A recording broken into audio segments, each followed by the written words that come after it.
加拿大政府咧就為耆老咧就提供咗好多種嘅福利嘅。咁今日主要咧我就係講3種嘅。咁第一樣嘢咧就係老人金。咁老人金咧就係為65歲以上嘅耆老而設嘅。暫時咧就係65歲。咁到2023年咧就係轉變成為係67歲㗎啦。咁申請嘅資格咧就係話，第一你係要係加拿大嘅合法居民；第二咧就係你年滿65歲；第三咧就係話喺加拿大居住已經滿咗10年或者以上嘅。咁申請嘅手續就係要咧就係要填一張申請表格。咁嗰張表格咧，如果你喺64歲嘅時候咧，政府咧好可能咧都會寄呢張表格俾你填寫嘅。咁或者咧，你如果冇收到嘅話咧，你自己可以去咧就係呢個 Service Canada 嗰度咧，就係攞呢份申請表嚟填。咁到時交表嘅時候咧，就係連埋你嘅先卡啦、移民紙啦，就係你嘅護照啦，同埋你嗰個citizenship card 啦。咁最緊要咧就係有你嘅出生證明文件一齊咧就係交去，咁政府咧就會係幫你辦㗎啦。咁喺老人金裏邊咧，就除咗老人金嘅基本金之外咧，佢仲係另外有咧就係一個叫做係補助金嘅。嗰個補助金咧就係為低收入人士而設嘅。咁就係睇咧就係你每年嗰個收入嘅多少而決定係你收唔收到呢一筆錢嘅。咁每年係喺7月份咧就做一個調整期嘅。咁第二樣嘢咧就係一個配偶嘅津貼金嘅。咁即係呢個配偶津貼金咧，主要就係話如果你嘅配偶咧係已經攞緊老人金，而同時又有呢個即係津貼最低收入補助金嘅話咧，咁咧你就可以係60到64歲嘅時候咧就可以申請呢個配偶金。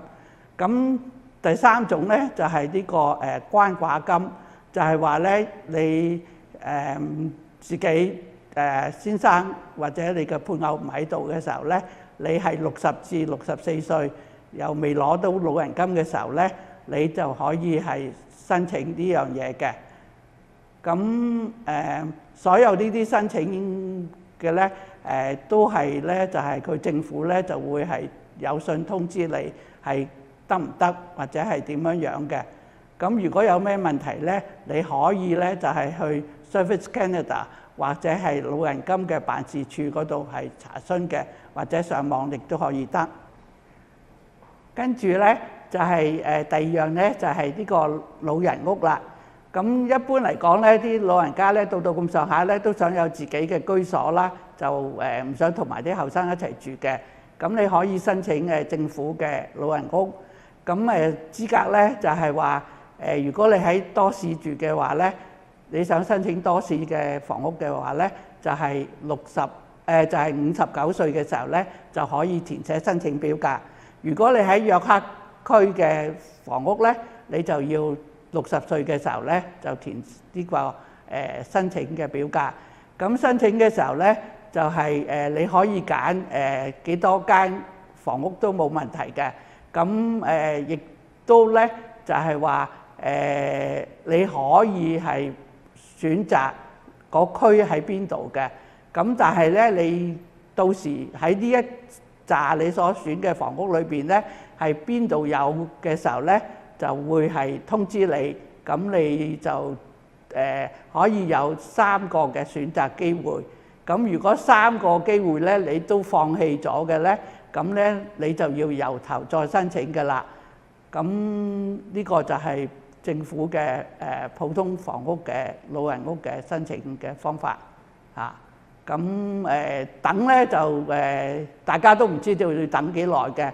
當然啦，如果你申請你嘅屋咧係比較多人去申請嘅時候咧，就會等嘅年份咧就比較係耐啲啦。如果唔係咧，你話你邊度地方都去啦，只要有政府嘅屋咧，你都會入住嘅時候咧，咁咧就會比較上快脆啲嘅。咁你亦都唔需要追問嘅。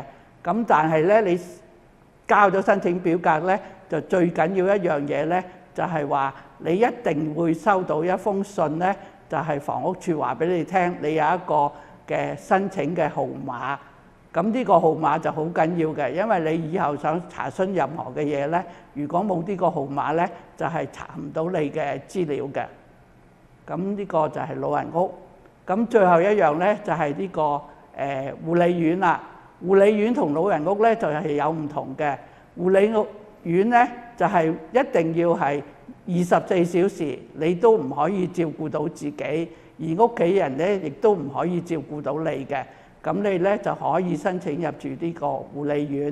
咁但係申請護理院咧就一定要經咧就係政府一個叫做係英文咧就叫做 CCAC 嚇，好多人都識㗎啦。咁但係咧就中文咧就係叫做係社區護理服務中心。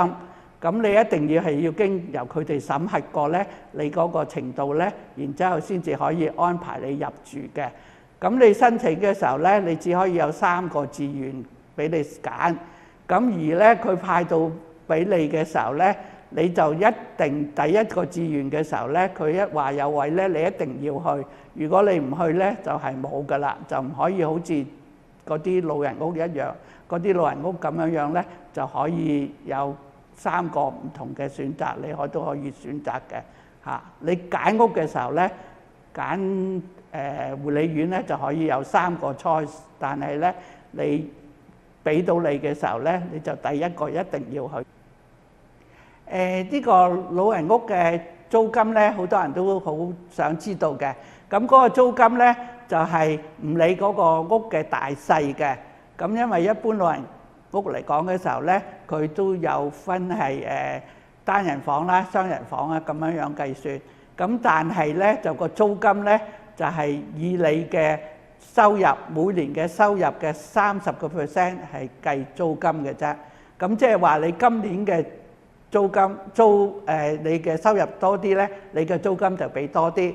你出年你少咗好多收入咧，你出年你嘅租金咧就會係少咗噶啦。